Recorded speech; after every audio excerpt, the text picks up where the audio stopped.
ஒரு சூழ்நிலையை இந்த சமூகம் சந்தித்துக் கொண்டிருக்கிறார்கள். அருமையான சகோதரர்களை, மரணம் என்பது நம்மளை வந்தடையும். இன்னல் மௌத்தல்லை தஃபர்ரூன மின்ஹு ஃபஇன்னஹு முலாக்கீக்கும் இந்த ஆயத்திலே அல்லாஹ் சொல்லுவான், மரணத்தை நீங்கள் சந்தித்தே தீர வேண்டும், மரணத்தை நீங்கள் ருசித்தே தீர வேண்டும் என்பது அல்லாஹுடைய கட்டளை இருக்கிறது. அந்த மரணத்தை எப்படி கையாளுவது, எந்த முறையிலே கையாளுவது, பெருமானார் ஸல்லல்லாஹு அலைஹி வஸல்லம் அவர்கள் சொல்லித் தருவார்கள். நல்ல மரணங்களை எழுவாதா என்று கண்மணி ஸல்லல்லாஹு அலைஹி வஸல்லம் துஆ செய்து நமக்கு சமர்ப்பித்திருக்கிறார்கள்.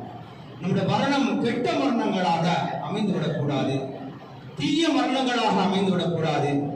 இந்த காலகட்டத்திலே பார்க்குகிற பொழுது மதுவும் போதைகளும் அது மங்கி போய் இருக்குகின்ற சூழ்நிலை என்று நம்மளால் பார்க்க முடியாது. இளைஞர்களுடைய உள்ளத்தில் மதுவும் சூதும் மயக்க மாத்திரைகள் எல்லாம், போதை மாத்திரைகள் எல்லாம் இந்த இளைஞர்கள் அதிகமாக உள்கொண்டு மரணத்தை அடைகின்ற சூழ்நிலை பார்த்து கொண்டிருக்கிறோம். இளைஞர்களே, ஒன்றை நீங்கள் நினைத்து பாருங்கள்.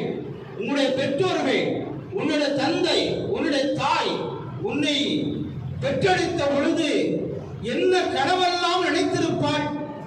உன்னை நல்ல முறையில் படிக்க வைத்து, உன்னை நல்ல முறையில் வளர்த்து, உன்னை அழகான முறையில் அழகு பார்க்க வேண்டும் என்று உன் பெற்றோர், உன் தந்தை, உன் தாய் உன்னை பாலாட்டி சீராட்டி அழகு பார்த்து வளர்த்த உன் தந்தைக்கு தாய்க்கு நீ கொடுக்குகின்ற பரிசு என்ன தெரியுமா?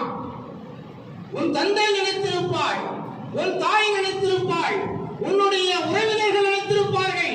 என்ன நினைப்பார்கள் தெரியுமா? வயது முதிர்ந்த பொழுது, வயது முதிர்ந்து நான் மரணிக்குகின்ற பொழுது அவனுடைய தோளிலே சந்தூக்கு தூக்கி சுமக்கப்பட வேண்டும். நான் மரணித்து விட்டால், நான் இறந்து விட்டால் என்னுடைய பிள்ளை, என்னுடைய பேரன் என்னுடைய ஜனாசாவை சந்தூக்கு தூக்கி சுமந்து செல்ல வேண்டும் என்று உன் தந்தை, உன் தாய், உன் உறவினர், உன் பெற்றோர்கள் நினைத்தார்கள். அப்படியெல்லாம் ஆசை வாழ்த்து. அது மட்டுமல்லாமல் என் பிள்ளையை நான் டாக்டர் ஆக்கப்பட வேண்டும், இன்ஜினியராக ஆக்கப்பட வேண்டும், ஒரு வக்கீலாக ஆக்கப்பட வேண்டும், ஒரு அரசு ஊழியராக ஆக்கப்பட வேண்டும், சமுதாயத்துடைய வழிகாட்டல்களாக என் பிள்ளையை வளர்க்க வேண்டும் என்று அவர் எவ்வளவு கஷ்டப்பட்டு உன் பெற்றோர்கள் வளர்த்திருப்பார்கள். எந்த சூழ்நிலையில் மரணம் சந்தித்துக் கொண்டிருக்கிறது, எப்படியெல்லாம் வேதனை ஆளாக்கப்பட்டிருக்கிறது. சிறு வயதில் மரணத்தை எய்கிற பொழுது உன் உறவினர்கள் உன்னை ஏங்கி ஏங்கி ஏங்கி ஏங்கி காலமெல்லாம் கண்ணீரோடு வாழக்கூடிய ஒரு மரணத்தை இந்த சமூகம் சந்தித்துக் கொண்டிருக்கிறது. பெருமானார் ஸல்லல்லாஹு அலைஹி வஸல்லம் சொல்வார்கள், பெருமானார் ஸல்லல்லாஹு அலைஹி வஸல்லம் சொல்வார்கள், உன் மரணம், உன் மரணம் உன் பெற்றோருக்கு சந்தோஷத்தை கண் கலங்க வைக்கின்ற, சந்தோஷம் கலந்த ஒரு கவலையை ஏற்படுத்த வேண்டும் என்று பெருமானார் ஸல்லல்லாஹு அலைஹி வஸல்லம் இந்த சமூகத்துக்கு சொல்லி தந்தார்களே. நம்ம மரணம் எப்படி இருக்கிறது? அல்லாஹ் குர்ஆனில் சொல்லுகிறார், இளைஞர்களே, நீங்க சமுதாயத்துடைய பாதுகாவலர்கள், ஜமாத்துடைய நிர்வாகத்திற்கு வரக்கூடியவர்கள், இந்த சமூகத்தை பாதுகாக்கக்கூடிய பொறுப்பில் இருக்கக்கூடியவர்கள் நீங்கள் இளைஞர்களே, வாலிபர்களே, சிறும் சிறார்களே. அல்லாஹ் சொல்லுகிறார், அஃபராயித்த தப்பரூனல் குர்ஆன, அஃபராயித்த தப்பரூனல் குர்ஆன, நீ குர்ஆனை சிந்திக்க வேண்டாமா? நீ குர்ஆனை ஆய்வு செய்ய வேண்டாமா? குர்ஆனை படிக்க வேண்டாமா? குர்ஆனை விளக்கத்தை பெற வேண்டாமா?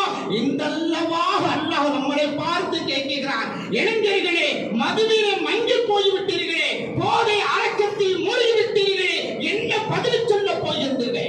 மரண நேரத்தில், சக்கராத்துடைய நேரத்தில் எவ்வளவு கொடூரமான ஒரு சூழ்நிலை தெரியுமா? நான் சும்மா சொன்னது போல அருமையான சகோதரர்களே, சக்கராத்துடைய வேதனை இருக்கிறது, யாராலும் தப்ப முடியாது. கபருடைய வேதனை இருக்கிறது, யாராலும் தப்ப முடியாது. பெருமானார் ஸல்லல்லாஹு அலைஹி வஸல்லம் ஒரு கட்டத்திலே ஒரு சஹாபி இறந்து விடுகிறார்கள். நபி ஸல்லல்லாஹு அலைஹி வஸல்லம் அவர்களுக்கு மிக நெருக்கமான தோழர், பாசத்திற்குரிய தோழர் அபூ வக்காஸ் ரலியல்லாஹு தஆலா அவர்கள் மரணித்து விடுகின்றார்கள். மரணித்து விட்ட ஜனாசாவை பெருமானார் ஸல்லல்லாஹு அலைஹி வஸல்லம் ஆரம்பம் முதல் இறுதி வரையிலும் அந்த ஜனாசாவை அடக்கம் செய்து பின்தொடர்கிறார்கள். பெருமானார் ஸல்லல்லாஹு அலைஹி வஸல்லம் சஅத் இப்னு வக்காஸ் அவர்களை கபூரில் வைத்த உடனேயே பெருமானார் கண்கள் இருந்து கண்ணீர் வடிகின்ற சூழ்நிலை. சஹாபாக்கள் சூழ, நண்பர்கள் சூழ, தோழர்கள் சூழ, என் பெருமானார் அவர்களுடைய கண்கள் இருந்து தாரை தாரையாக கண்ணீர் வடிய, தாடி நரை ஸல்லல்லாஹு அலைஹி வஸல்லம் அடக்கம் முடிந்த பிறகு கேட்கப்பட்டது, யா ரசூலல்லாஹ், யா ரசூலல்லாஹ், என்ன காரணம், எதற்காக அடித்தீர்கள், இந்த அளவுக்கு நீங்க அளவுக்கு காரணம் என்ன சொன்னார்கள். ஸல்லல்லாஹு அலைஹி வஸல்லம், என் பாசத்திற்குரிய தோழர், என் உயிருக்கு மேலாக நேரக்கூடிய என் பாசத்திற்குரிய என் தோழர் அபூ ஸஈத் ரலியல்லாஹு தஆலாவுடைய ஜனாசாவை கபரிலே வைக்கப்பட்ட உடனே நான் பார்த்தேன், அந்த கபர் ஒன்றோடு ஒன்றாக நெருக்குகின்ற காட்சிகளை பார்த்தேன். அதை நினைத்து அழுதேன். அல்லாஹ்விடத்திலே நான் கையெழுந்து துஆ செய்தேன் என்றார்கள். அருமையான சகோதரர்களே, என்ன பதில் சொல்ல போகிறோம்? உன் தந்தைக்கு என்ன பதில் சொல்ல போகிறாய்? ஒரு சகோதரன் உன்னை நினைத்திருப்பார், நமது அண்ணன் நல்ல முறையை படைத்து நல்ல முறை சம்பாத்தியம் பண்ணி நமக்கு நல்ல முறையை திருமணம் முடித்து வைப்பான் என்றல்லவா உன் தந்தை உன்னுடைய சகோதரன் நினைத்திருப்பார். ஒரு சகோதரன் எந்த அளவுக்கு கனவு கொண்டிருப்பார், ஒரு பெற்றோர்களை எந்த அளவுக்கு கனவு கொண்டிருப்பார்கள். அதையெல்லாம் மண்ணில் போட்டு விட்டோமே. மரணத்தை எப்படி சந்தித்துக் கொண்டிருக்கிறோம்? அருமையான சகோதரர்களே, அல்லாஹ் ரப்பல் ஆலமீன் மரணத்தினுடைய வேதனையிலிருந்து நம்மளெல்லாம் காப்பாற்றப்பட்டு, சக்கராத்துடைய வேதனையிலிருந்து நம்மளெல்லாம் காப்பாற்றப்பட்டு நல்ல மௌத்துகளாக, இரவுக்கு வகுப்பான மௌத்துகளாக, குறிப்பாக சகோதரர்களே, உங்களுடைய பெற்றோர்களுடைய துஆக்களை நீங்கள் பெற வேண்டும் சகோதரர்களே. உங்களுடைய பெற்றோர்களுடைய அன்பை பெற வேண்டும் சகோதரர்களே. உங்களுடைய பெற்றோருடைய நலவை நாட வேண்டும் சகோதரர்களே. பெற்றோருடைய அதிருப்தியினால் தான் இந்த சிறிய சமுதாயம் கெட்ட மரணத்தை சந்தித்துக் கொண்டிருக்கிறது. எனவே நீங்கள் குர்ஆனுடையவர்களாக இருங்கள், பள்ளி தொடர்புடையவர்களாக இருங்கள், தொழுகையாளிகளாக இருங்கள். நீண்ட நேரம் உங்களிடத்தில் உரையாட முடியாது. ஜும்மா நேரத்தில் நான் பார்க்கிறேன், இளைஞர்கள் எல்லாம் வெளியே நிற்கின்றீர்கள். வெளியே நிற்காதீர்கள், உள்ளே வாருங்கள், நல்ல கருத்துக்களை கேளுங்கள், பள்ளியுடைய தொடர்பு இருங்கள், குர்ஆனுடையவராக இருங்கள். நல்ல மௌத்தை இறைவா எங்களுக்கும் எங்கள் சந்ததியினருக்கும் நிரப்பமாக தருவாயாக. அடுத்து நமது நிரப்பையா சுலைமான்